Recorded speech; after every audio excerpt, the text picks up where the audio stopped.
The notification chimed at 2:47 a.m., pulling me from the kind of deep sleep that only comes after 18-hour coding marathons. My phone's blue glow revealed another Instagram story from my wife, Tessa. There she was, martini in hand, designer dress perfectly arranged, captioning her latest post, "When your husband thinks Target is haute couture, Sunchirsch married to a bargain hunter, send help. I'm Cyrus Lane, 41 years old, and apparently the comic relief in my wife's digital empire. While I architect software systems that keep half the city's infrastructure running, Tessa curates her image for 847,000 followers who hang on her every filtered word. The irony wasn't lost on me that my bargain hunting paid for every thread she wore, every meal she Instagrammed, every sponsored post she crafted in our glass-walled smart home overlooking Portland's harbor. I scrolled through her stories, watching her mock my Walmart aesthetic to a crowd of strangers who'd never met me but felt qualified to judge my wardrobe choices. The comments rolled in like a digital avalanche. "Girl, you deserve better," and "time for a husband upgrade," mixed with laughing emojis and fire symbols that somehow made the mockery feel even more public, more permanent. Setting the phone aside, I stared at the ceiling, listening to Tessa's drunken laughter echoing from upstairs. Her girls' nights had become a weekly ritual, always ending with social media content that painted me as the boring husband holding back her fabulous lifestyle. What her followers didn't know was that I'd been tracking every expense, every location tag, every mystery stylist who kept appearing in her posts. The basement workspace I'd built became my sanctuary. 3 monitors displayed code during the day, but tonight they showed something different. Bank statements, credit card receipts, and security footage from our home's cameras. Tessa thought I was just the IT guy who kept her Wi-Fi running and her Ring doorbell working. She had no idea that same technical expertise was quietly documenting every lie she told her audience. I pulled up the receipt that had arrived in my email yesterday. A $3,200 Rolex Submariner, purchased with our joint credit card, shipped to an address I didn't recognize. The billing statement showed the buyer's name, Luca Moretti, the same stylist who'd been helping Tessa curate her authentic lifestyle content for the past 6 months. My phone buzzed again. Another story, this time from inside our bedroom. Tessa, supposedly alone, giggling at something off camera. "Some husbands bring flowers," she slurred into her phone. "Mine bring spreadsheets. But a girl's got to treat herself sometimes, right, ladies?" The comments exploded with heart emojis and encouragement. Her followers ate up every word, never questioning how a lifestyle influencer afforded luxury watches on sponsorship deals. For protein powder and teeth whitening kits, they saw the performance. I saw the receipts. I'd hired a private investigator 3 weeks ago. Marcus Chen was thorough, discreet, and expensive, but his photos told a story Tessa's carefully curated feed couldn't hide. Hotel receipts for content retreats that coincidentally matched Luca's travel schedule. Restaurant bills for 2 when she claimed to be working alone, and yesterday's money shot, Tessa and Luca sharing more than styling tips in the backseat of his BMW outside the Eastland Park Hotel. The irony was perfect. She'd built her brand on authentic living and keeping it real with my followers, but her entire existence was a performance. Every morning routine was staged, every outfit was calculated, every emotion was filtered through the lens of engagement metrics. Now I had the receipts, literally, to show her audience just how authentic their lifestyle guru really was. My laptop chimed with a notification. Tessa had just posted to her main feed. A professionally lit photo of herself in bed, designer pajamas perfectly arranged, captioned, "Grateful for another blessed day. Remember, you deserve the finer things in life, even if others don't see your worth. Treat yourself, queens. Self-love, Zakyor ye, worth it. A blessed life." The post already had dozens of likes and comments from followers praising her wisdom and asking where they could buy those pajamas. What they couldn't see was the price tag I'd found in our trash. $340 for sleepwear she'd wear once for content, then return for a full refund while keeping the social media engagement. I screenshotted everything. The post, the receipt, the return confirmation email she'd carelessly left open on our shared iPad. Tessa had taught me something valuable over the years. Documentation was everything. In her world, if it wasn't photographed and posted, it didn't happen. In mine, if it wasn't backed up with evidence, it couldn't be proven. The security camera in our driveway captured Luca dropping her off at 3:15 a.m. He didn't just drive away, he sat in his car for 10 minutes, probably coordinating their story for tomorrow's content. Tessa stumbled to our front door, fumbling with keys while trying to delete something from her phone. Even drunk, she was managing her digital footprint. I heard her heels clicking across the hardwood upstairs, then the sound of our bedroom door slamming. Within minutes, she'd posted another story. Home safe, thanks to my amazing driver for keeping me secure tonight. Blessed, safety, first, each, good friends. Good friends. That's what she called the man I'd watched her kiss for 47 seconds in Marcus's photographs. The same man who was now wearing a watch I'd unknowingly purchased, probably laughing about how easy it was to spend another man's money while sleeping with his wife. But Tessa had made one critical error in her performance. She'd forgotten that her biggest audience member, me, had access to the behind-the-scenes footage. Every credit card swipe, every location tag, every candid moment she thought was private. She documented her own infidelity with the same obsessive attention to detail she brought to her skincare routine tutorials. I opened a new browser tab and navigated to our joint bank account. $47,000 in checking, $23,000 in savings, plus the credit cards she used for her daily content creation. All of it funded by my software architecture contracts with the city and 3 private companies. Tessa's influencer income barely covered her monthly Starbucks budget, but she'd convinced her followers she was a successful entrepreneur. Tomorrow would be interesting. According to her calendar, which she'd never bothered to make private, she had plans for another shopping trip with the girls. Based on her recent spending patterns, that meant another $2,000 day of content creation at Nordstrom, followed by a sponsored post about investing in quality pieces. I closed the laptop and headed upstairs. Tessa was already passed out, still in her designer dress, phone clutched in her hand like a digital security blanket. Her face was peaceful, almost innocent without the ring light and camera angles. For a moment, I remembered why I'd fallen in love with her 8 years ago, before followers and engagement rates became more important than our actual relationship. But then I saw her phone screen, a text thread with Luca, the last message sent just minutes ago. C is asleep. Tomorrow's plan still on? Need that shopping money to make this content work. He won't suspect anything if I keep him thinking it's just girl time. I took a photo of her screen with my phone. More documentation for the file that was growing larger every day. Tessa thought she was playing chess while I played checkers. She had no idea I'd been watching her game for months, learning her strategy and preparing my own moves. Sleep didn't come easily. I lay in our king-size bed, listening to Tessa's alcohol-heavy breathing, planning tomorrow's conversation. She'd wake up hungover and demanding, probably already composing her morning post about self-care Sundays and treating yourself right. She'd want money for her shopping trip, and she'd threaten to make me look bad to her followers if I didn't comply. What she didn't know was that I was done being the supporting character in her performance. I had the receipts, the photos, the bank statements, and most importantly, I had access to every account she thought was private. Her digital empire was built on my credit cards and my income, but she'd forgotten that the person who builds the infrastructure can also tear it down. The notification sound chimed again. Even in her sleep, Tessa's phone was receiving comments, likes, and direct messages from followers who believed they knew her. They saw the highlight reel. I was about to show them the deleted scenes. I woke up to the sound of Tessa's ring light clicking on in our bedroom. Through squinted eyes, I watched her transform from hungover mess to Instagram goddess in real time. Foundation covered the alcohol flush, highlighter masked the exhaustion, and strategic angles hid the designer dress she'd slept in. By the time she hit record, she was glowing. "Good morning, beautiful souls," she chirped into her phone. "Waking up grateful for another day to live my best life. Today's agenda? Self-care shopping with my girls because you can't pour from an empty cup, right? Sometimes you have to invest in yourself, even when others don't understand your worth." The passive-aggressive dig wasn't subtle. Her followers ate it up, flooding the comments with fire emojis and "Yes, Queen" responses. I pretended to sleep while she filmed 3 different versions of her morning routine, each one more candid than the last. "Coffee first, then conquering the world," she announced, finally ending her performance. The moment she stopped recording, her entire demeanor shifted. The smile vanished, replaced by the calculating expression I'd grown to recognize over the years. "Cyrus." Her voice carried the sharp edge that meant she wanted something expensive. "We need to talk." I sat up, rubbing my eyes like I'd just woken up. "Morning to you too, sunshine. How was your girls' night?" "Productive. I networked with some major brand representatives, and I've got opportunities coming that could change everything for us." She was already spinning last night's cheating into career advancement. "But I need to look the part. Image is everything in this business." "Okay," I said carefully. "What does that mean exactly?"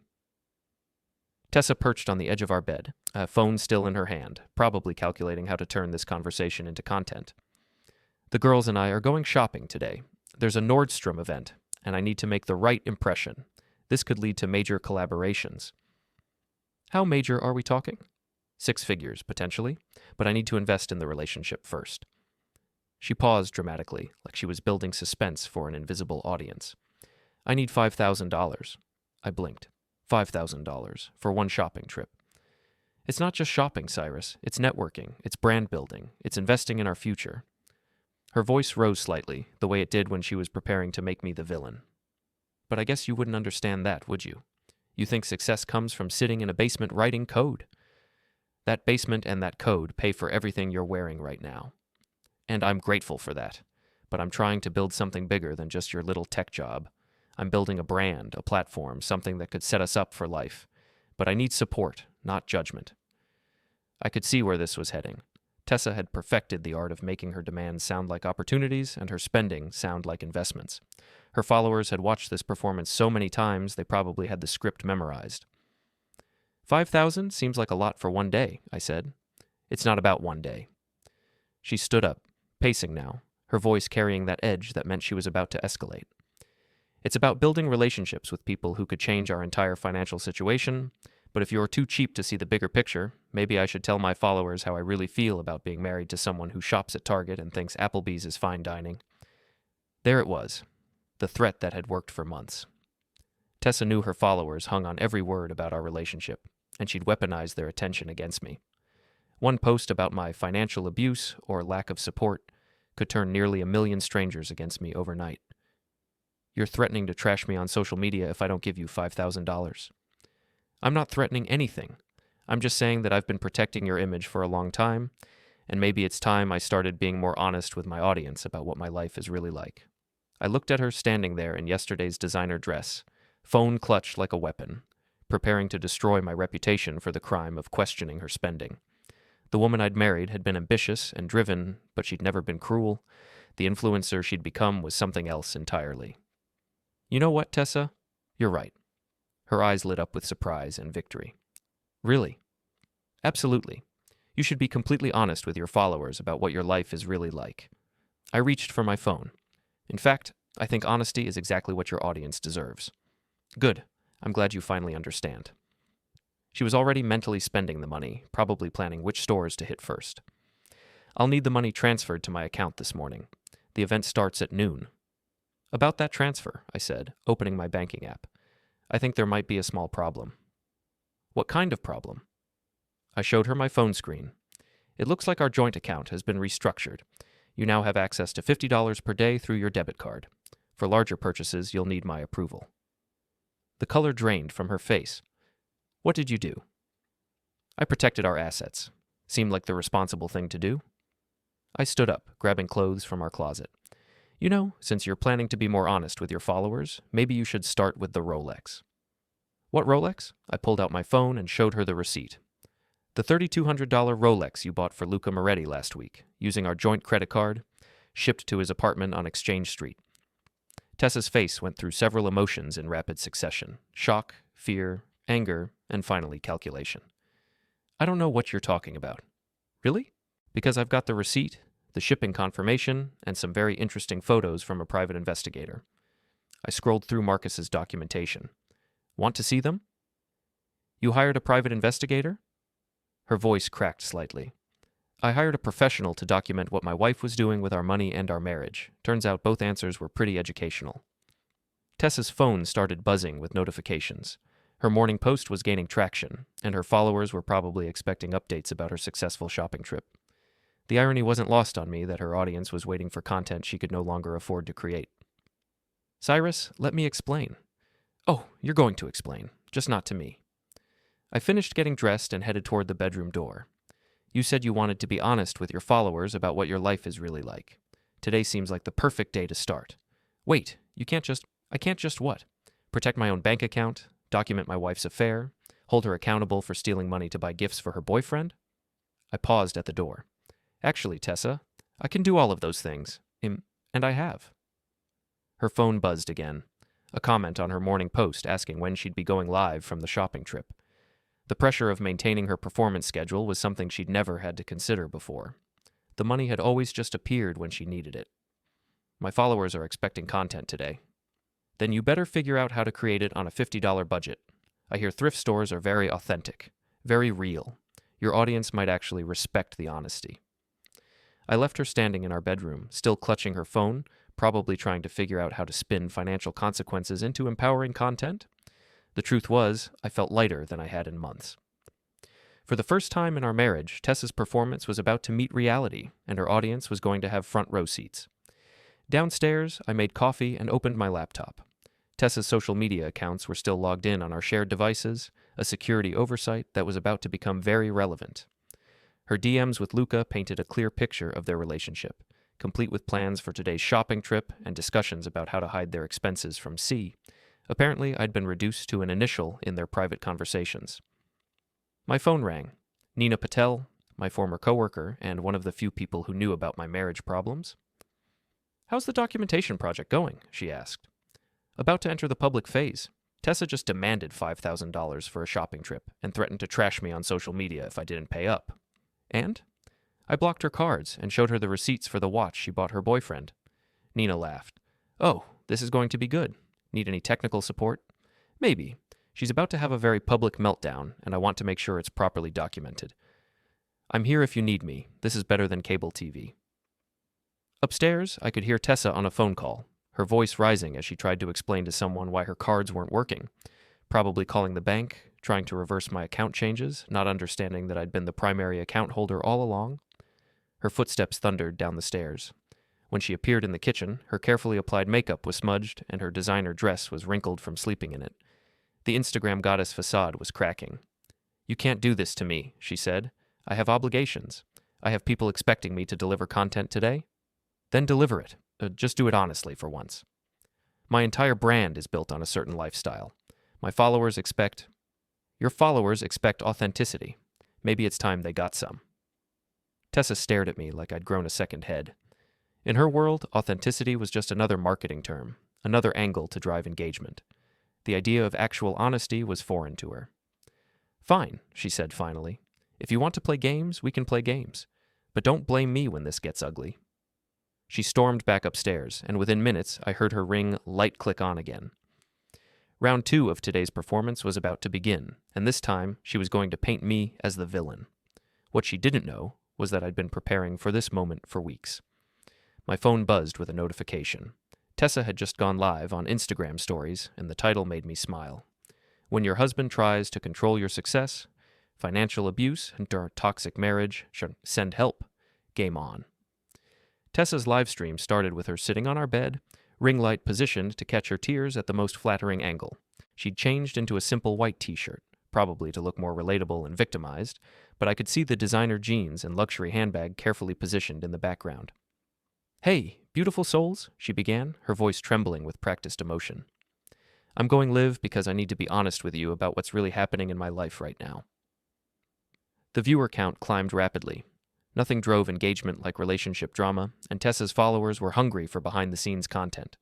Comments started flooding in immediately. "OMG, what happened?" "We're here for you, Queen. Spill the tea?" "Some of you have been asking why I haven't been posting as much luxury content lately," she continued. "The truth is, my husband has been financially abusing me. He's trying to control my career, my success, my ability to provide content for all of you." I watched from my laptop downstairs, screenshotting every moment. She was good at this. The tears looked real. Her voice carried just the right amount of vulnerability, and she was framing the narrative perfectly. To her audience, I was about to become the controlling husband who was threatened by his wife's success. "He blocked my access to our accounts this morning because I asked for money to attend a networking event. He said I'm not allowed to spend money on building my brand anymore. He wants me to shop at thrift stores and pretend that's authentic content." The comments exploded with outrage. Her followers were eating it up, demanding my social media handles so they could educate me about supporting my wife. Several suggested she leave me immediately. A few started planning hashtag campaigns. "I've been protecting his privacy for so long," Tessa continued, "but I can't keep pretending everything is okay when it's not. He monitors everything I do, questions every purchase, and makes me feel guilty for trying to build something beautiful for all of us." She was building towards something bigger. I could see it in her eyes, that calculating look that meant she was about to drop what she thought was a nuclear bomb. Her follower count was climbing as people shared her live stream. Financial abuse was already starting to trend in her comments. "The worst part is, He hired a private investigator to follow me. Can you imagine? Your own husband paying someone to spy on you because you're trying to succeed in business. The comments turned even more vicious. Her followers were calling for my head, demanding she file for divorce, suggesting she contact domestic abuse hotlines. Tessa was feeding off their energy, growing more confident with each supportive message. I don't know what I'm going to do, she said, wiping away a perfectly timed tear. But I wanted you all to know the truth. You've been such an important part of my life, and you deserve honesty about why things might be changing around here. It was a masterful performance. She'd positioned herself as the victim, me as the abuser, and her followers as her salvation. In her mind, she'd just won the war with a single live stream. The comments were already calling for boycotts of my company, doxing attempts, and worse. But Tessa had made one critical error. She'd forgotten that I had access to the same social media accounts she was using to destroy me. I opened Instagram on my laptop and navigated to the comments section of her live stream. Using our shared account, the one she'd never bothered to change the password for, I posted a single comment with 3 attachments. Since we're being honest about our marriage, here's some authenticity for your audience. 1. Receipt for the $3,200 Rolex you bought for Luca Moretti last week. 2. Photos of you and Luca at the Eastland Park Hotel. 3. Bank statements showing $47,000 in networking expenses this year. Real talk. Here are receipts and authentic living. The comments section exploded. Tessa's face went white as she watched her phone, seeing the evidence appear in real time. Her followers were confused at first, then shocked, then angry, but now their anger was directed at her. I can explain, she stammered into the camera, but the damage was spreading faster than she could control it. Screenshots of my comment were already being shared to other platforms. Her own followers were turning against her, demanding explanations for the receipts. This isn't what it looks like, she tried, but more evidence kept appearing in the comments. Someone had already reverse-searched the hotel photos and found Luca's Instagram account. Her followers were connecting dots she'd thought were safely hidden. The viewer count continued climbing, but now it was for all the wrong reasons. She was going viral, but as the cheating wife who stole money to buy gifts for her boyfriend, not as the victim of financial abuse. "Cyrus!" she screamed, forgetting she was still live. "Get up here right now!" I could hear her stomping around upstairs, probably trying to figure out how to delete the evidence, but it was too late. Her followers had already screenshotted everything. The internet never forgets, especially when influencers get caught lying. My phone rang. Nina, probably watching the meltdown in real time. "Holy shit," she said without preamble. "Are you watching this?" Front row seats to the collapse of an empire. "She's completely spiraling. The comments are brutal. Someone already made a TikTok compilation of her lies." I refreshed the live stream. Tessa had stopped trying to explain and was just staring at her phone in horror as the comments kept coming. Her follower count was actually increasing as people joined to watch the drama unfold, but her engagement was turning toxic. "The hotel receipts are the worst part," Nina continued. She claimed those were business expenses for content creation retreats, but the photos show her making out with that guy in the parking lot. "Luca Moretti. Apparently I've been funding their entire relationship without knowing it." Wait, it gets better. Someone found his Instagram and he's been posting pictures wearing that watch, tagged it as "grateful for generous friends" with a winking emoji. Tessa's live stream suddenly ended. She'd probably realized that continuing to broadcast was only making things worse, but ending the stream didn't stop the screenshots, the shares, or the growing hashtag campaigns. Scammer Tessa was starting to trend alongside Ozache receipts exposed. My phone buzzed with a text from Marcus, the private investigator. "Watching the news. Should I release the rest of the documentation?" I texted back, "Hold off for now. Let's see how she handles this first." Tessa thundered down the stairs, her face red with rage and humiliation. "You ruined everything." "I didn't ruin anything. I just provided some authenticity to your authentic living brand. My followers trusted me, and now they know why that trust was misplaced. You stole money from our joint account to buy expensive gifts for your boyfriend, then tried to paint me as an abuser when I protected our assets. Your followers aren't stupid, Tessa. They can read receipts." She collapsed onto our couch, finally understanding the scope of what had just happened. Her phone was buzzing constantly with notifications, but now they weren't the supportive messages she was used to receiving. Her carefully constructed digital empire was crumbling in real time. "You don't understand," she said, her voice barely a whisper. "This was my career. This was everything I built. You built it on lies and my credit cards. Maybe it's time to build something real instead." My laptop chimed with another notification. Someone had created a YouTube compilation video titled, Influencer gets exposed by her own husband, full receipts, and it already had thousands of views. The internet had found its entertainment for the day, and Tessa was the main character in a story she could no longer control. Her phone rang. Probably her agent, or a brand representative, or one of the girls she was supposed to go shopping with today. She declined the call, then immediately got another one. "Answer it," I suggested. "Might be important business." She glared at me but picked up the phone. "Hello?" I could hear the voice on the other end, angry and professional. Something about contract violations and brand image clauses. Tessa's face went even whiter as she listened. "I understand," she said finally. "Yes, I'll remove all the branded content immediately." She hung up and looked at me with something approaching panic. That was Fit Tea. They're terminating my sponsorship contract and demanding I return the products and remove all related posts. Probably won't be the last call like that today. As if on cue, her phone rang again, then again. Each conversation was shorter than the last, each one ending with Tessa agreeing to remove content and return products. Her income streams were evaporating faster than her follower count was growing. By noon, the time she was supposed to be starting her luxury shopping trip, Tessa had lost 4 major sponsorships, gained 30,000 new followers who were only there for the drama, and become the subject of dozens of reaction videos across multiple platforms. "This is all your fault," she said, but there was no fight left in her voice. "No, Tessa, this is all your fault. I just provided the evidence." My phone buzzed with a text from Nina. "Check Twitter. Scammer Tessa is trending nationwide. Someone made a thread with all the receipts, and it's got 50,000 retweets." I showed Tessa the notification. Her eyes filled with tears again, but this time they looked real, not performed. The woman who'd built her entire identity around social media approval was watching that same platform turn against her in real time.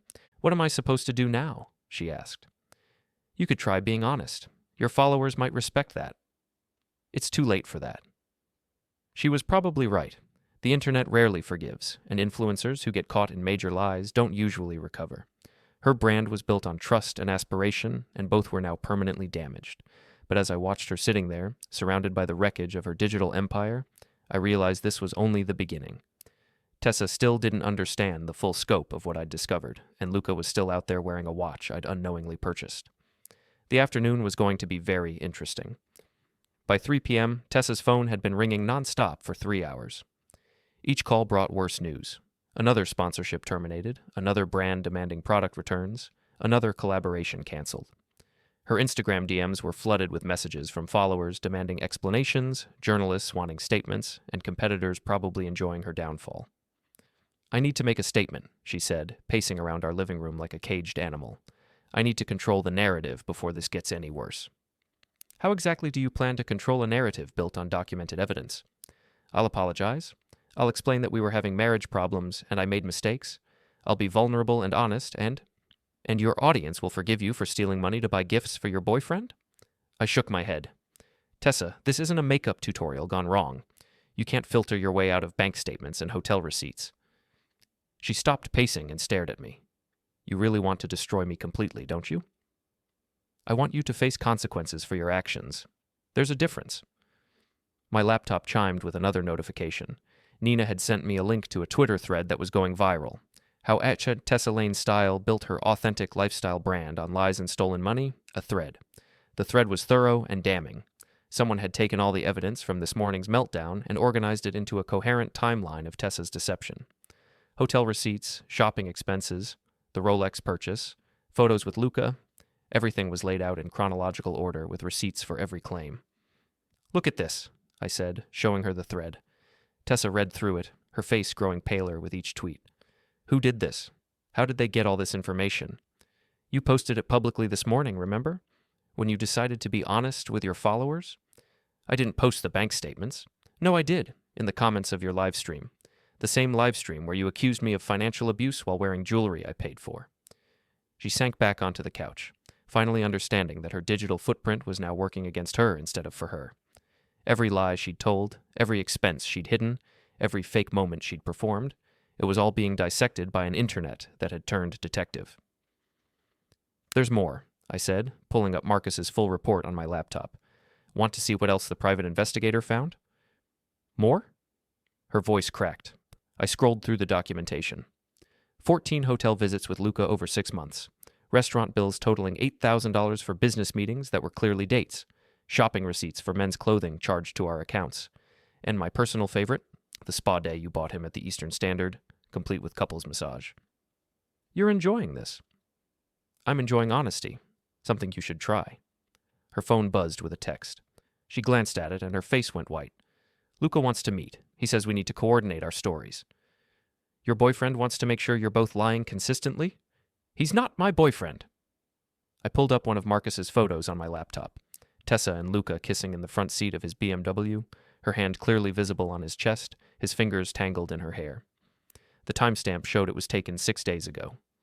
Really? Because this looks pretty boyfriendish to me.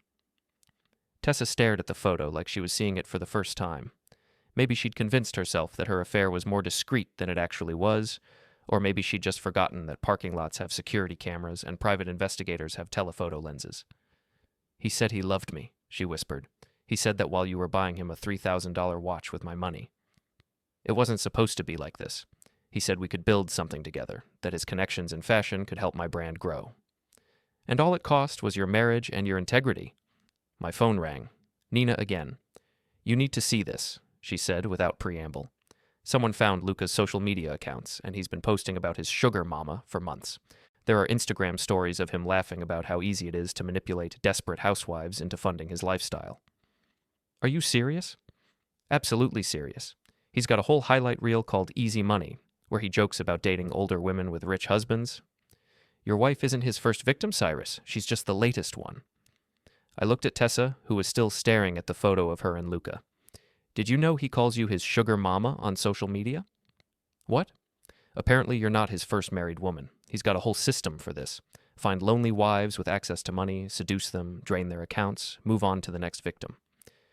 Tessa's face went through several emotions: confusion, realization, horror, and finally, rage. Show me. I pulled up Luca's Instagram account on my laptop. His Easy Money highlights were still public, probably because he never expected his victims to find them. Story after story of him mocking the women who funded his lifestyle, showing off expensive gifts, joking about how desperate they were for attention. Oh my God, Tessa breathed, scrolling through the highlights. He posted pictures of the watch. He's wearing it in a video where he's laughing about stupid snakes who think they're buying love. Congratulations, you've been played by a professional. She kept scrolling, finding more evidence of Luca's pattern. Screenshots of text conversations with other women, photos of gifts they'd bought him, even a video of him explaining his system for manipulating married women into funding his lifestyle. He said I was special, she said, her voice barely audible. You were special. You were the one with the biggest credit limit. Tessa's phone buzzed again. Another text from Luca, probably wondering why she wasn't responding to his calls. She stared at the message for a long moment, then showed it to me. Babe, we need to talk ASAP. Your husband is causing problems for both of us. Meet me at our usual spot in an hour. Don't let him turn you against me. Remember who really loves you. Our usual spot, I repeated. The Eastland Park Hotel? The bar downstairs. We've been meeting there for... She stopped, realizing she was about to confess to more evidence of their affair. For 6 months, I know. I have the receipts for every drink you bought him. Her phone started ringing. Luca's name appeared on the screen, along with a photo she'd taken of him wearing the watch I'd unknowingly purchased. The irony was perfect. Answer it, I suggested. But put it on speaker. I'd like to hear what he has to say about his Easy Money highlight reel. Tessa looked at me, then at her phone, then back at me. For the first time since this morning's meltdown, I saw something approaching clarity in her eyes. Maybe she was finally understanding that she'd been manipulated by someone even more calculating than she was. Hello? She answered, not putting it on speaker. I could hear Luca's voice through the phone, urgent and demanding. He was talking fast, probably trying to convince her to meet him before she discovered what I'd already found, but it was too late for damage control. I can't meet you, Tessa said finally. I've seen your Instagram highlights. The voice on the other end stopped mid-sentence, then started again, louder and more aggressive. Luca was realizing that his system had a flaw. He'd never planned for his victims to compare notes or discover his social media bragging. No, Tessa said, her voice getting stronger. I've seen all of it. The other women, the videos where you're laughing about us, everything. The call ended abruptly. Luca had hung up, probably realizing that his latest victim had become a liability. Within minutes, Tessa's phone started buzzing with notifications. Luca was deleting his social media accounts, trying to erase the evidence of his scams. Too late, Nina texted me. I screenshotted everything before he could delete it. This guy's been running this scam for years. I showed Tessa the message. Your boyfriend is trying to delete the evidence. Fortunately, the internet never forgets. She sat in silence for several minutes, processing everything she'd learned.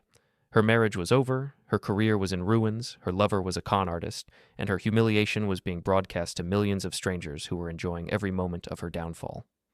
What happens now? She asked finally. Now you face the consequences of your choices. And you? You get to be the hero who exposed the cheating wife? I get to be the man who protected his assets and documented the truth. What you do with that truth is up to you. Her phone buzzed with another notification. Someone had created a TikTok video comparing her authentic lifestyle posts with the evidence of her lies, set to music that made her look even more ridiculous.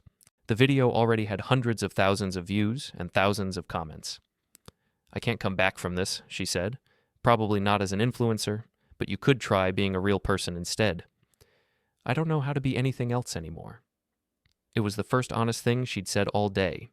Tessa had spent so many years performing for an audience that she'd forgotten how to exist without one. Now that her audience had turned against her, she was lost. But my phone was already ringing with the next phase of this story. Marcus, the private investigator, with information about Luca that was going to make this situation even more complicated. We need to talk, he said when I answered. Your wife's boyfriend isn't just a con artist. He's connected to some people you don't want to mess with. I looked at Tessa, still scrolling through the wreckage of her digital empire, and realized that our problems were just getting started. Marcus Chen had been a private investigator for 15 years, but when he called that evening, his voice carried a tension I hadn't heard before. We need to meet in person, not at your house, not at my office, somewhere public, but not too public. What's wrong? Luca Moretti isn't just running romance scams. He's washing money for some very serious people, and your wife's social media accounts were part of the operation. An hour later, I sat across from Marcus in a dimly lit booth at Benny's Bar, a dive on the outskirts of Portland where the lighting was bad, and the clientele minded their own business. Marcus spread a manila folder across the sticky table between us. Your wife wasn't Luca's first victim, he began. She was his biggest success. Look at this. The folder contained bank records, social media screenshots, and surveillance photos that painted a picture far more complex than a simple affair. Luca had been systematically targeting influencer wives across New England, using their social media accounts and spending habits to launder money through fake sponsorships and product placements. Tessa's been promoting products that don't exist, Marcus explained. Those protein powders, skincare lines, fashion accessories, half of them are shell companies. The money she received for those sponsorships was dirty money being cleaned through her platform. She didn't know? She knew the checks were bigger than they should have been for her follower count, but she didn't ask questions. Luca convinced her she was just undervaluing herself. I studied the documents. Tessa's income over the past year had been significantly higher than I'd realized, but it was coming from companies with no legitimate business operations. Her authentic lifestyle brand had been a front for money laundering, and she'd been too blinded by the easy money to notice. How deep does this go? Deep enough that when your little social media war started trending today, it caught the attention of people who don't like publicity. Marcus leaned forward. Luca's handlers aren't happy that their operation is now being dissected by internet detectives. My phone buzzed with a text from Nina. You need to see this. Someone's been trying to hack into your social media accounts all afternoon. I showed Marcus the message. He nodded grimly. They're trying to control the narrative, delete evidence, discredit witnesses, make this whole thing disappear. What kind of people are we talking about? The kind who use romance scams and influencer marketing to wash drug money. The kind who don't appreciate their business model being exposed by angry husbands with documentation skills. Benny, the bartender who'd seen everything in his 60 years, brought us another round without being asked.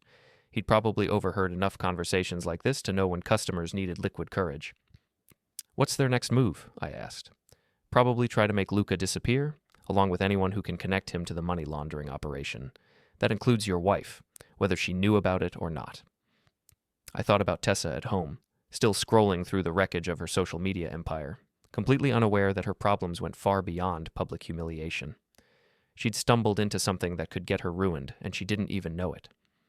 We need to warn her. We need to be careful. If they think she's cooperating with law enforcement, or if they think you're building a case against them, they might decide it's easier to eliminate the problem entirely. Marcus pulled out another set of photos. These were taken this afternoon, after your wife's social media meltdown went viral. The photos showed Luca meeting with two men in expensive suits outside a downtown office building.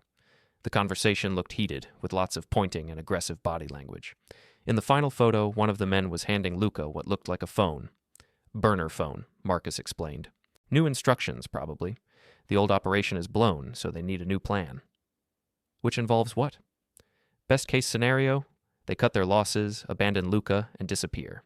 Worst case scenario, they clean up loose ends permanently. My phone rang. Tessa, probably calling to update me on her latest social media disaster. I almost didn't answer, but Marcus gestured for me to pick up. Cyrus? Her voice was shaking. Someone's been calling our house. They hang up when I answer, but they keep calling every few minutes. Are you home alone? Yes, but I think someone's been watching the house. I keep seeing the same car parked across the street. Marcus was already gathering his files. We need to get her out of there, now. Tessa, listen carefully. Pack a bag with essentials and get ready to leave. Don't post anything on social media about where you're going. What's happening? You're scaring me? I'll explain when I get there. Just pack a bag and stay away from the windows. I hung up and looked at Marcus. How much danger is she actually in? Depends on how much she knows and how much they think she knows. But people who wash money through social media influencers don't usually leave witnesses. We drove to my house in Marcus's car, a nondescript sedan with tinted windows and what I suspected was more than standard security equipment. The car Tessa had mentioned was still parked across the street, a black BMW with two figures visible in the front seats. Friends of yours? I asked. Definitely not friends. We're going to drive past your house, not stop. Call your wife and tell her to meet us 3 blocks away at the gas station on Forest Avenue. I called Tessa and gave her the instructions. She was scared enough not to argue, which was probably the first time in our marriage she'd followed my directions without questioning them. What about the evidence? I asked Marcus. All the documentation of the affair, the spending, the social media stuff. That's actually our insurance policy. As long as that evidence is public and being shared across multiple platforms, they can't make this disappear quietly. Your wife's humiliation might actually be keeping her alive. The irony was perfect. Tessa's worst nightmare, being exposed and ridiculed on social media, was now her protection against something much worse than public embarrassment. We picked up Tessa at the gas station. She looked terrified and confused, clutching a hastily packed overnight bag and her phone like lifelines. What's going on? She demanded as she got into Marcus's car. Who were those people watching our house? Your boyfriend Luca wasn't just scamming you for money, I explained. He was using your social media accounts to launder money for criminals. When our little domestic drama went viral today, it exposed their operation. Tessa stared at me like I'd spoken a foreign language. Money laundering? I don't understand. Marcus handed her a folder. Those sponsorship deals that seemed too good to be true? They were. Half the companies that paid you don't actually exist. The money you received was drug proceeds being cleaned through your platform. She flipped through the documentation, her face growing paler with each page. I didn't know. I swear I didn't know. Whether you knew or not, you're now a witness to a federal crime, Marcus said, and witnesses have a tendency to disappear when this much money is involved. How much money? Based on what we can track through your accounts alone, about $2 million over the past year. Tessa dropped the folder like it was on fire. $2 million? Congratulations, I said. You weren't just cheating on me. You were committing federal crimes while you did it. Her phone started buzzing with notifications. Even in crisis, the social media machine never stopped. But now those notifications represented something more dangerous than public humiliation. They were evidence of a criminal conspiracy that powerful people wanted to erase. What do we do now? She asked. Marcus pulled into the parking lot of a budget motel on the edge of the city. Now we figure out how to keep you alive long enough to testify against people who really don't want you talking to federal agents. As we walked toward the motel office, I realized that my plan for revenge against my cheating wife had accidentally uncovered something much bigger and more dangerous than marital infidelity. Tessa's social media empire wasn't just built on lies, it was built on federal crimes. And the people behind those crimes were about to discover that sometimes the best way to hide money laundering is to make sure there are no witnesses left to talk about it. The motel room smelled like disinfectant and disappointment, which seemed appropriate for our situation. Marcus had paid cash for 3 adjoining rooms, registered under fake names, and positioned us away from the main road where passing cars couldn't easily spot us. This is insane, Tessa said, sitting on the edge of a bed that had probably seen better decades. Yesterday, my biggest problem was negative comments on Instagram. Now you're telling me I'm hiding from money launderers? Yesterday you didn't know your boyfriend was using your platform to clean drug money, I replied. Today you do. That's the difference between being an unwitting accomplice and being a liability. Marcus spread his laptop and files across the small table by the window. I've been in contact with a federal agent who specializes in financial crimes. She's interested in what we've documented, but she needs more evidence to move forward. What kind of evidence? The kind that proves the connection between Luca's romance scams and the larger money laundering operation. Right now we have pieces of the puzzle, but we need to see the whole picture. My phone buzzed with a call from Nina. I put it on speaker. Where are you? She asked immediately. Your house is crawling with people who definitely aren't police? What kind of people? The kind who wear expensive suits and drive cars that cost more than my annual salary. They've been there for 2 hours, and they're not being subtle about looking for something? Marcus cursed under his breath. They're searching for physical evidence, bank statements, computer files, anything that connects Tessa to the money laundering operation. Good thing we're not there, Tessa said. Not good, Marcus corrected. It means they're past the point of trying to handle this quietly. They're actively trying to eliminate evidence, which means they're probably planning to eliminate witnesses too. Nina's voice came through the phone speaker. There's more. Luca's apartment building is surrounded by federal agents. Looks like someone called in a tip about suspicious financial activity. I looked at Marcus. Did you? Not me.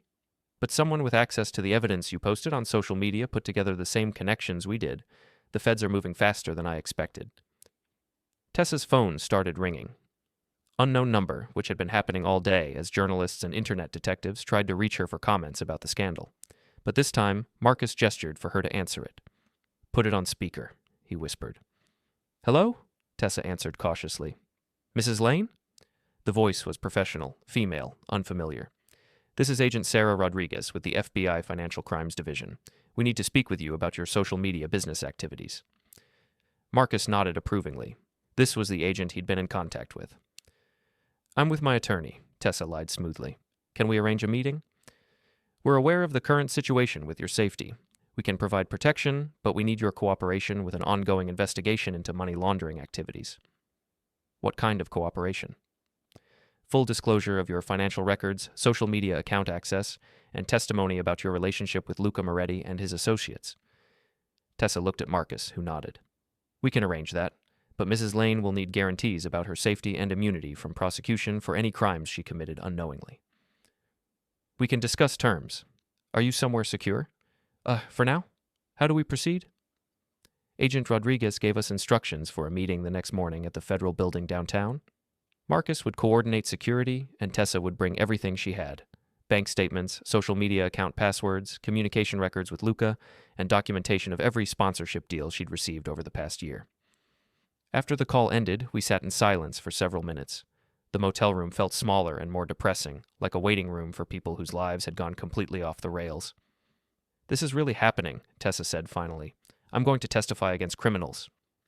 You're going to testify against the criminals who used you, I corrected. There's a difference. Is there? I took their money. I promoted their fake products. I helped them clean drug money even if I didn't know that's what I was doing. Marcus closed his laptop. Intent matters in federal court. If you genuinely didn't know the money was dirty, and if you cooperate fully with the investigation, the prosecution will probably offer you immunity in exchange for your testimony. And if I don't cooperate?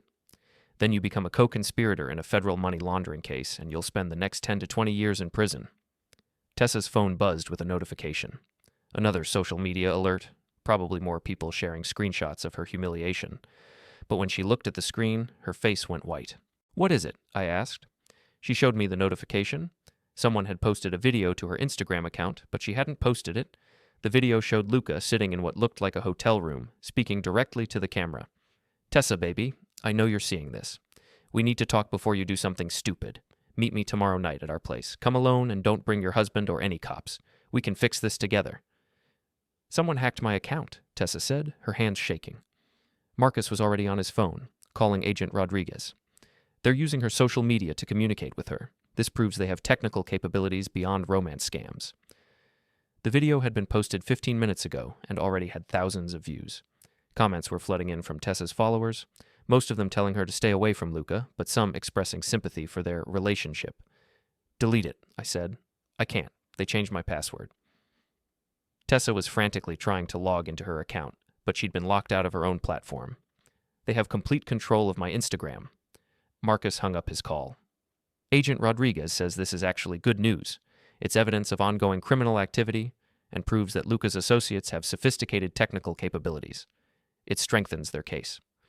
It doesn't feel like good news, Tessa said. Good news is relative when you're hiding in a motel room from money launderers, I pointed out. Another notification chimed on Tessa's phone. This time it was a direct message from her own Instagram account, someone using her platform to send her private messages. The message was simple. You have 24 hours to meet with Luca, or we release everything we know about your husband's business. Some secrets are worth more than others. What secrets about my business? Marcus looked grim. They've been investigating you too. If you're married to someone laundering money, even unknowingly, they'd want to know if you were involved or if you could be a threat. What could they possibly know about software architecture contracts? Probably nothing criminal, but if you have access to city infrastructure systems, government databases, or financial networks through your work, that information could be valuable to the wrong people. My phone started ringing. Unknown number. Don't answer it, Marcus said, but I was already swiping to accept the call. Mr. Lane? The voice was male, calm, professional. We have some mutual friends who think we should have a conversation. I don't think we have any mutual friends. Your wife's business partner, Luca, speaks very highly of your technical skills. We have some consulting opportunities that might interest you. I'm not looking for consulting work. Everyone's looking for the right opportunity, Mr. Lane, especially when their current situation becomes complicated. The line went silent. Marcus was staring at me like I just made a critical error. They're not just trying to eliminate witnesses, he said. They're trying to recruit you. Recruit me for what? Whatever technical skills they need for their next operation. Money laundering has gone digital, and they need people who understand systems, security, and how to move money electronically without leaving traces. Tessa was still staring at her phone, watching her own social media accounts being used against her. How did this become about both of us? Because you married a software architect who specializes in financial systems, Marcus explained, and because criminals always need new ways to hide money. I looked around the motel room. Cheap furniture, stained carpet, the sound of traffic from the highway, and realized that my plan for revenge against my cheating wife had accidentally made us both targets of a criminal organization that was now trying to either recruit us or eliminate us. What happens if we just disappear? I asked. Leave the state? Start over somewhere else? They find you eventually, Marcus said, and by then you look like fugitives instead of witnesses. Better to face this head-on with federal protection than to spend the rest of your lives looking over your shoulders. My phone buzzed with a text from Nina. Your house just exploded. Literally. Gas leak, they're saying. Very convenient timing. Marcus, Tessa, and I stared at each other in the sudden silence of the motel room. Our home was gone, along with any physical evidence that might have connected us to the money laundering operation. But it was also a message. Cooperate, or the next explosion might not be so carefully timed. Well, I said finally, I guess we're all in now. The meeting with Agent Rodriguez couldn't come soon enough. Agent Sarah Rodriguez looked exactly like someone who'd spent 15 years prosecuting financial crimes. Sharp suit, sharper eyes, and the kind of confidence that came from putting wealthy criminals in federal prison. We met her at 8 a.m. in a conference room at the Portland Federal Building, with Marcus providing security and Tessa clutching a banker's box full of evidence. Let's start with what we know, Agent Rodriguez said, spreading files across the conference table. Luca Moretti is part of a network that's been using social media influencers to launder money from drug trafficking operations across New England. Your wife's accounts processed approximately $2.3 million over the past 14 months. Tessa nearly dropped her coffee. $2.3 million? I thought you said $2 million yesterday. We found additional transactions overnight. Shell companies paying you for product placements that never happened, sponsorship deals for brands that don't exist, affiliate marketing commissions from websites that are just money transfer mechanisms. Agent Rodriguez pulled out a chart that looked like a spider web of connections. Luca has been running this operation with at least 12 other influencers across 6 states, but your wife's account was the largest single conduit. Why me? Tessa asked. Because you were married to someone with technical skills and financial access. They could use your platform for money laundering while potentially recruiting your husband for more sophisticated operations. I studied the chart. What kind of operations? Cryptocurrency exchanges, offshore banking systems, digital payment processing, the kind of technical infrastructure that requires someone who understands both software architecture and financial networks. which is exactly what I do for the city. Which is exactly why they targeted your wife first. Romance scams are just the entry point. The real goal was getting access to your expertise. Marcus leaned forward. What about the house explosion? Gas leak, officially, but the timing is suspicious, and we found evidence of remote detonation devices in similar cases. They wanted to destroy physical evidence and send a message about the consequences of cooperation. Agent Rodriguez opened another file. Here's what we're offering. Full immunity for Mrs. Lane in exchange for complete cooperation and testimony. Witness protection for both of you during the investigation and trial. And a consulting contract for Mr. Lane to help us understand the technical aspects of their money laundering systems. Consulting contract? We need someone who understands how they're moving money through digital platforms. Your software architecture background makes you uniquely qualified to help us trace their financial networks. Tessa was reading through the immunity agreement. What does complete cooperation mean exactly? Access to all your social media accounts, financial records, communication with Luca and his associates, and testimony in federal court. You'll also need to help us build cases against the other influencers in the network. Some of those influencers might not have known what they were doing either. Some might not have. Others definitely did. We need your help figuring out which is which. My phone buzzed with a notification. Nina, probably updating us on the latest developments in our rapidly expanding crisis. Your house made the morning news, her text read. Mysterious gas explosion destroys home of couple involved in viral social media scandal. Very dramatic. I showed the message to Agent Rodriguez. She nodded grimly. They're escalating because they know we're closing in. We arrested 3 of Luca's associates yesterday, and we've frozen accounts connected to the money laundering operation. What about Luca himself? Still in the wind, but we'll find him, especially with your wife's help. Tessa looked up from the immunity agreement. What if I say no? Then you become a co-conspirator in a federal money laundering case involving $2.3 million in drug proceeds. Federal sentencing guidelines suggest 15 to 20 years in prison. And if I cooperate? You walk away clean, with federal protection and a chance to rebuild your life without looking over your shoulder. It wasn't really a choice, but Agent Rodriguez was giving Tessa the illusion of one. Smart psychology for someone who'd spent her entire adult life making decisions based on how they'd look to her social media audience. I'll do it, Tessa said finally, but I want guarantees about our safety. You'll be in witness protection until the trials are complete. New identities, new location, federal marshals providing security. How long? 18 months minimum, maybe longer if the appeals process drags out. I thought about 18 months in witness protection with Tessa. Our marriage was already over, but now we'd be legally required to stay together for our own safety. The irony was almost funny. What about our jobs, our lives, our friends? Gone, Agent Rodriguez said bluntly. That's the cost of getting involved with money launderers, even accidentally. But it's better than being lifeless. Marcus spread out another set of photos on the table. These were taken this morning. Luca meeting with associates outside a warehouse in South Portland. The photos showed Luca looking stressed and angry, gesturing aggressively at 2 men in expensive suits. One of them was holding what looked like a tablet computer, probably showing him the social media evidence that had exposed their operation. He's trying to convince them that he can fix this, Agent Rodriguez explained, but they're probably past the point of damage control. When money laundering operations get exposed this publicly, the usual response is to eliminate witnesses and start over somewhere else. Eliminate how? However is most efficient. Car accidents, gas explosions, disappearances. They have a lot of experience making problems go away permanently. Tessa signed the immunity agreement with shaking hands. What happens now? Now we wire you up and send you to meet with Luca. The conference room went silent. That hadn't been part of the plan we'd discussed. Absolutely not, I said. You're not using my wife as bait. Your wife is our best chance of getting Luca to confess on tape. He still thinks he can manipulate her into disappearing with him. He posted that video on her Instagram account. He knows she's been talking to law enforcement. He knows she's been talking to someone, but he doesn't know how much we've figured out, and he doesn't know about the immunity agreement. As far as he knows, she's still facing federal charges and might be desperate enough to run. Tessa was staring at the photos of Luca. He really doesn't care about me at all, does he? This was all just business. Romance scams always are, but that's exactly why this might work. He's arrogant enough to think he can still control you. What if something goes wrong? We'll have surveillance teams, backup agents, and real-time monitoring, but there are risks. I looked at Tessa, remembering the woman I'd married 8 years ago.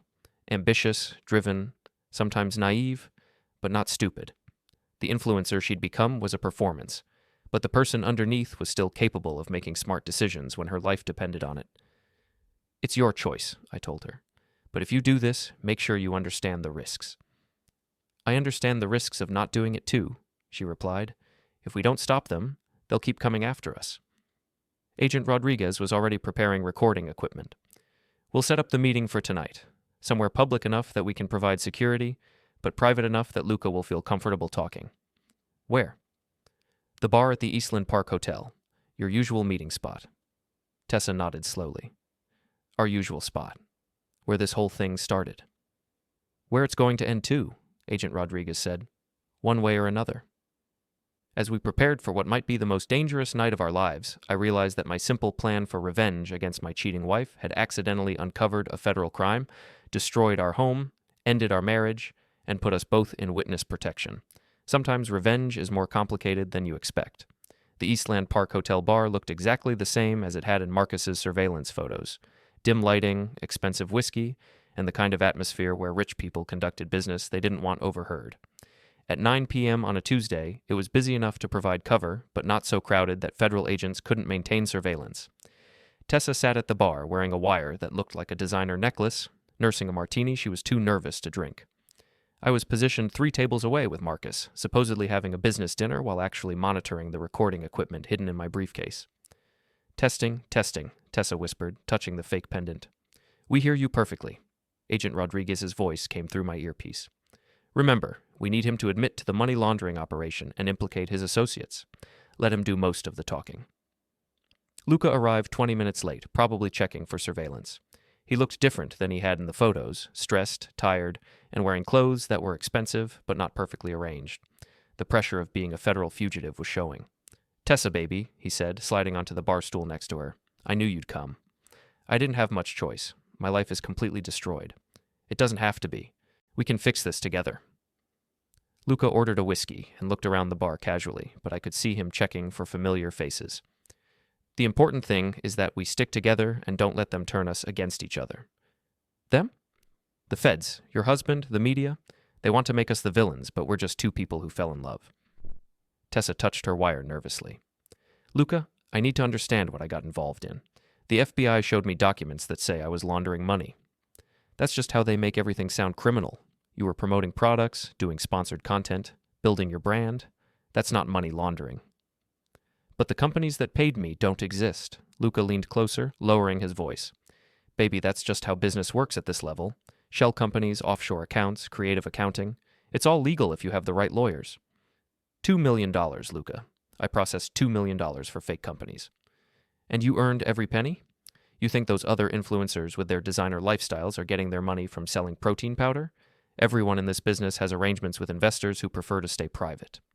I could hear Agent Rodriguez in my earpiece. Good. Keep pushing for details. What kind of investors? Tessa asked. The kind who have money to invest but don't want their names associated with social media marketing. Import-export businesses, international trade, cryptocurrency investments. They need legitimate platforms to move money through, and influencer marketing is perfect for that. Import-export of what? Luca paused, probably realizing he was getting close to dangerous territory. Various products. The specifics don't matter. What matters is that you provided a valuable service and you were compensated fairly. The FBI says it was drug money. The FBI says a lot of things. They want to make a big case out of normal business practices. Luca finished his whiskey and ordered another. But here's the thing, baby. They can't prove you knew anything about the source of the money. You're innocent. Then why are you running? I'm not running. I'm being strategic. Sometimes when law enforcement gets involved, it's better to let things cool down before you present your side of the story. Tessa was doing well, letting Luca talk himself deeper into admissions. But I could see the stress in her posture, the way she kept touching the wire. What about the other influencers? Are they innocent too? Most of them, yeah. We worked with a lot of people who just wanted to build their brands and didn't ask too many questions about the business side. Luca was getting more comfortable, probably thinking he was convincing Tessa to trust him again. But some of them got greedy, wanted to know more about the operation than they needed to. What happened to them? They learned that curiosity isn't always profitable. Agent Rodriguez's voice in my earpiece. That sounds like a threat. We need more specifics. Luca, Tessa said carefully. I'm scared. My house exploded. People are following me, and the FBI is saying I could go to prison for 20 years. Your house exploded because your husband was careless with evidence. Some of my associates got nervous about what he might have documented. Your associates? Business partners, investors, people who don't like publicity. Luca reached for Tessa's hand. But that's all behind us now. We can disappear together, start over somewhere warm and beautiful. I've got money saved, accounts they don't know about. How much money? Enough to live very comfortably for a very long time. The influencer marketing operation was just one revenue stream. We've got cryptocurrency investments, offshore accounts, real estate in countries that don't cooperate with U.S. law enforcement. We? My partners and I, the people who've been funding your lifestyle for the past year. Luca was getting drunk and careless, probably feeling safe in what he thought was a romantic reconciliation. You think I could afford that watch you bought me on romance scam money? Baby, we're talking about a multi-million-dollar operation. Agent Rodriguez. Perfect. Keep him talking about the scope of the operation. How many people are involved? Tessa asked. Enough to make this very profitable and very safe. We've got technical people, financial people, legal people, and people who handle problems when they arise. What kind of problems?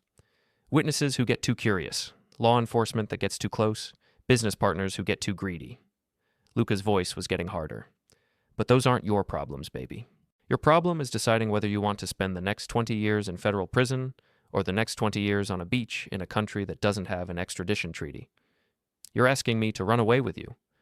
I'm asking you to choose between the life we can build together and the life the FBI wants to destroy. Luca pulled out a burner phone. I can make one call and we disappear tonight. New identities, new location, enough money to live like royalty. What about my husband? What about him? He's the one who destroyed your life by exposing our relationship. He's the one who called the FBI. He's the one who turned you into a fugitive. Tessa looked directly at me across the bar. For a moment, our eyes met, and I saw something I hadn't seen in years. The woman I'd married, making a decision based on who she really was instead of how it would look to an audience. Luca, she said, turning back to him, there's something I need to tell you. What? I'm wearing a wire, and this entire conversation has been recorded by federal agents. The bar went silent around them. Luca stared at Tessa like she'd spoken a foreign language, then looked around the room with growing panic as he realized that several customers were now standing up and reaching for their jackets. You snake, he started to say, but Agent Rodriguez was already behind him with handcuffs. Luca Moretti, you're under arrest for money laundering, conspiracy, and operating a continuing criminal enterprise. As they read him his rights, Luca looked at Tessa with pure hatred. You have no idea what you just did. My partners don't forgive, and they don't forget. Your partners are going to be too busy with their own legal problems to worry about revenge, Agent Rodriguez replied. We've been monitoring this operation for months. Your conversation tonight just gave us everything we needed to take down the entire network. Marcus appeared at my table. It's over. They got enough evidence to prosecute the whole organization. I watched Tessa remove the wire with shaking hands, probably processing the fact that she'd just helped the FBI arrest her lover and destroy a multi-million-dollar criminal operation. Her social media empire was gone, her marriage was over, and her life was about to disappear into witness protection. But she was alive, and she was free. And for the first time in months, she was telling the truth. Sometimes that's the best revenge of all. The small town in Montana where the U.S. Marshals relocated us had one coffee shop, one grocery store, and absolutely no cell phone reception for social media. For Tessa, it was probably hell. For me, it was the most peaceful 6 months I'd had in years. We lived in separate apartments, but maintained the appearance of a married couple for security reasons. The federal trials were still ongoing, and Luca's associates were facing decades in prison based on the evidence we'd helped provide.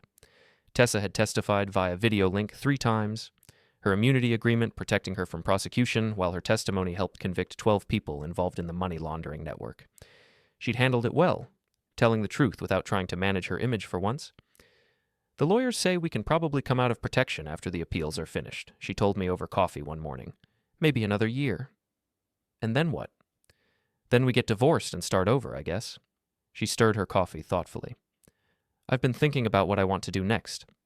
Please tell me it doesn't involve social media. Actually, I was thinking about going back to school, maybe studying business, learning how to build something real instead of just performing success. It was the most honest conversation we'd had in years. Without her phone, her followers, and her constant need to document every moment, Tessa had slowly become a real person again. "What about you?" she asked. "Agent Rodriguez offered me a permanent consulting position with the FBI, helping them understand financial technology crimes. You'd be good at that. Turns out my skill set is pretty valuable for tracking digital money laundering operations." "Who knew?" My phone, one of the secure devices the marshals had given us, buzzed with a text from Nina. She'd been keeping me updated on the aftermath of our story. "Luca got 25 years, her message read. His associates got similar sentences. The judge said it was one of the largest social media money laundering operations ever prosecuted." I showed the message to Tessa. She nodded but didn't seem surprised. "Good. Maybe other people won't get manipulated the way I was." "You weren't just manipulated. You made choices."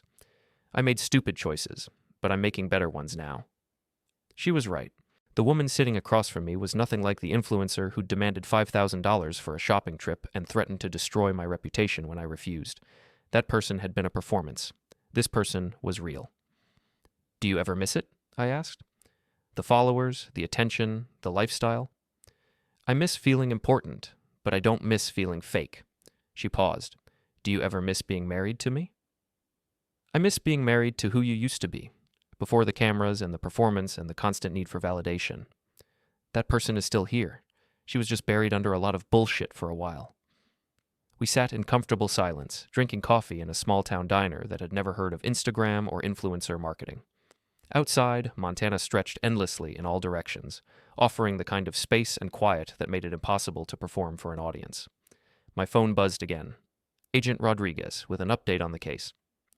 Final sentencing hearing is next month. After that, you'll be free to resume your normal lives wherever you choose." Normal lives. The concept seemed foreign after everything we'd been through, but maybe that was exactly what we needed. A chance to be normal people instead of characters in a social media drama. "Where will you go?" I asked Tessa. "Maybe somewhere small, somewhere I can figure out who I am without an audience watching." She smiled, and for the first time in years, it looked genuine. "What about you?" "Probably back to Portland. The FBI field office there could use someone who understands both technology and financial crimes." Back to where it all started. Back to where it all ended. We finished our coffee and walked back to our respective apartments, still married on paper, but finally honest with each other about who we really were. In a month, we'd be free to start over separately, carrying the lessons we'd learned from our spectacular public collapse. Sometimes the best revenge is simply surviving long enough to become better people than you were when the story began. And sometimes the most authentic thing an influencer can do is disappear entirely and learn how to live a real life instead of performing one. The federal trials concluded 3 weeks later. Luca Moretti and his associates received sentences totaling more than 200 years. The money laundering network was dismantled, and new federal guidelines were established for monitoring financial crimes involving social media platforms. Tessa and I signed our divorce papers on the same day we were released from witness protection. We shook hands in the lawyer's office, wished each other well, and walked away from each other for the final time. She moved to Vermont and enrolled in business school. I returned to Portland and started working for the FBI. Neither of us maintained any social media presence. Sometimes the most satisfying ending is the one where everyone learns something, grows as a person, and moves forward with their lives instead of trying to win a war that never should have started. But if I'm being completely honest, watching Tessa's digital empire collapse in real time while she sat in a motel room realizing that her boyfriend was a professional con artist who called her a stupid snake on social media, that was pretty satisfying too.